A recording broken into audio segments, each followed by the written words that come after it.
chị em ruột thịt cần ghi nhớ 5 điều này. Thứ nhất, không nên cho anh chị em biết quá rõ về thu nhập cũng như tài sản và tiền tiết kiệm của mình.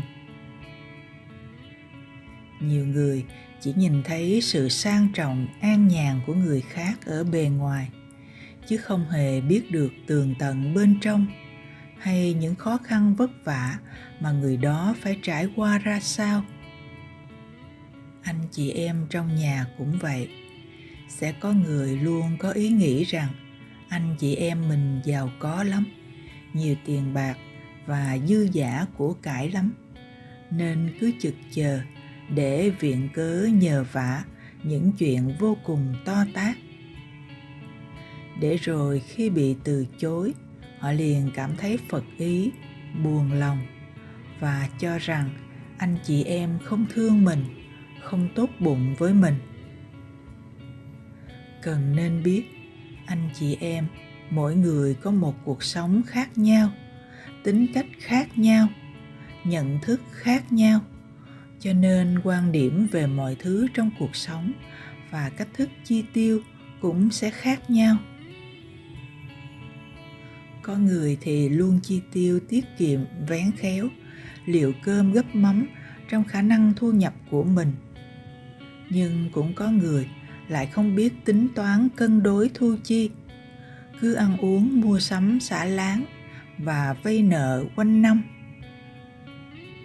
Việc để cho anh chị em biết quá rõ về thu nhập, tài sản và tiền tiết kiệm của mình sẽ phát sinh ra nhiều chuyện không hay. Tốt nhất, hãy cứ im lặng, kín đáo, nhưng luôn trong tư thế sẵn sàng giúp đỡ anh chị em mình khi họ gặp khó khăn, hoạn nạn. Thứ hai, không nên tham lam tài sản của cha mẹ. Cha mẹ luôn hy sinh cả cuộc đời cho con cái. Khi về già, nhiều người muốn để lại tiền bạc của cải cho con cháu, để mong con cháu đỡ vất vả và có một cuộc sống êm ấm. Tuy nhiên, điều đó đôi khi lại chính là nguồn cơn khiến không ít những gia đình tan đàn xẻ nghé.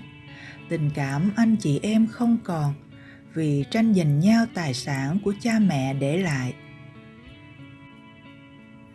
Nhiều người vì quá tham lam nên bị tiền bạc cám dỗ, làm mờ hết lý trí, không còn biết phân định đúng sai, làm cho tình thân anh chị em bị sứt mẻ và làm đề tài cho thiên hạ bàn tán chê cười.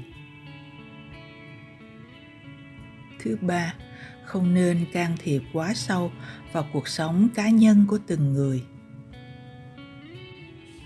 Anh chị em khi lớn lên thì mỗi người sẽ có một gia đình riêng.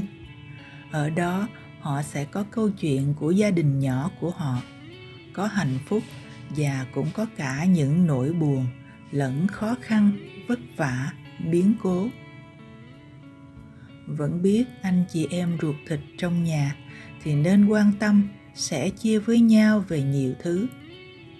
Thế nhưng khi sự quan tâm trở thành một sự can thiệp quá sâu vào cuộc sống cá nhân của người khác, hay ủy quyền làm anh chị, đưa ra mệnh lệnh, áp đặt lên người khác, thì điều đó không tốt và có thể sẽ khiến cho mối quan hệ anh chị em bị rạn nứt.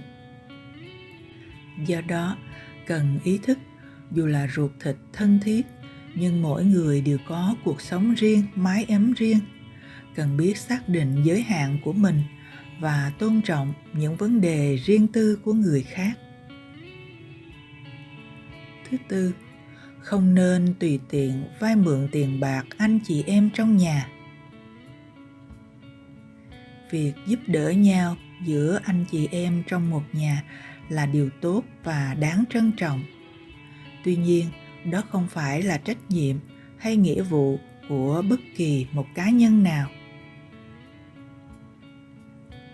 Vì thế, không nên ỷ lại, xưng danh tình cảm anh chị em để ép buộc họ phải cho mình vay mượn tiền bạc.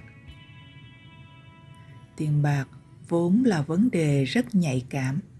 Đặc biệt đối với những người thân thiết trong gia đình thì nó còn nhạy cảm hơn rất nhiều. Nếu cư xử không tế nhị khéo léo, có thể sẽ làm tổn thương nhau hoặc hủy hoại tình cảm gắn kết, hoặc thậm chí dẫn đến những đổ vỡ rất đau lòng. Ngoài xã hội, đã có không ít trường hợp anh chị em xảy ra mâu thuẫn phải đưa nhau ra tòa vì những chuyện vay mượn tiền bạc của nhau. Cho nên, đề cập tới tiền bạc là nhất định phải sòng phẳng. Đừng nghĩ chỉ có người ngoài mới cần phải sòng phẳng, mà ngay cả đến anh chị em ruột thịt trong nhà cũng phải sòng phẳng rõ ràng với nhau. Tuy nhiên, nói như vậy không có nghĩa là anh chị em lúc nào cũng phải rạch ròi về tiền bạc, mà có thể cũng tùy lúc, tùy trường hợp. Chẳng hạn như nếu có mượn thì phải hoàn trả đầy đủ và đúng hạn. Nhưng tốt nhất là tránh lạm dụng và vay mượn tùy tiện. Làm được như vậy thì sẽ giữ được tình cảm anh chị em tốt đẹp, lâu bền. Thứ 5, không nên tự ý đưa ra ý kiến nhận xét hay chỉ trích anh chị em mình. Nhiều người nghĩ rằng đã là anh chị em ruột thịt thì mãi mãi tình cảm sẽ không bao giờ phai nhạt. Cho nên ngay cả khi đã trưởng thành và đã có gia đình riêng, họ cũng cứ nghĩ rằng không cần phải giữ ý tứ gì giữa anh chị em với nhau cả.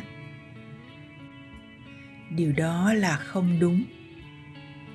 Có trường hợp một người anh nọ vì không vừa lòng với lối sống của em trai mình nên đã thẳng thắn nói ra những suy nghĩ và đưa ra những lời nhận xét về người em trong một bữa tiệc ở gia đình. Anh bảo người em trai cần phải thay đổi, phải làm những gì và không được tiếp tục làm những gì. Cuộc nói chuyện càng lúc càng có vẻ căng thẳng. Người anh không ngừng chê bai, chỉ trích, cho rằng đối phương là em mà không biết nghe lời anh dạy bảo. Còn bản thân người em thì cảm thấy rất xấu hổ ở nơi đông người và càng lúc càng khó chịu vì cho rằng anh trai không thấu hiểu được mình mà cứ thích ra lệnh và kiểm soát người khác. Hãy nên nhớ rằng khi chúng ta trưởng thành, thời gian càng trôi qua thì mỗi người sẽ càng có nhiều khoảng cách hơn với anh chị em ruột của mình. Bởi do đã không còn sống chung dưới một mái nhà, mỗi người giờ đây đã có một cuộc sống riêng, nên sự thấy, biết, hiểu về nhau mỗi ngày sẽ dần ít hơn. Nếu cứ vội vàng nhận xét hay góp ý, dù cho là mình có xuất phát từ ý tốt đi chăng nữa, thì anh chị em cũng chưa chắc đã hiểu được lòng tốt của mình. Mà theo phản xạ tự nhiên của con người là họ chỉ có cảm thấy chán ghét, từ đó làm cho mối quan hệ giữa anh chị em trong nhà có một vết rạn và có thể sẽ trở nên xấu đi. Hãy nên tập tính bao dung với người khác, thấu hiểu và cảm thông với anh chị em ruột thịt trong gia đình.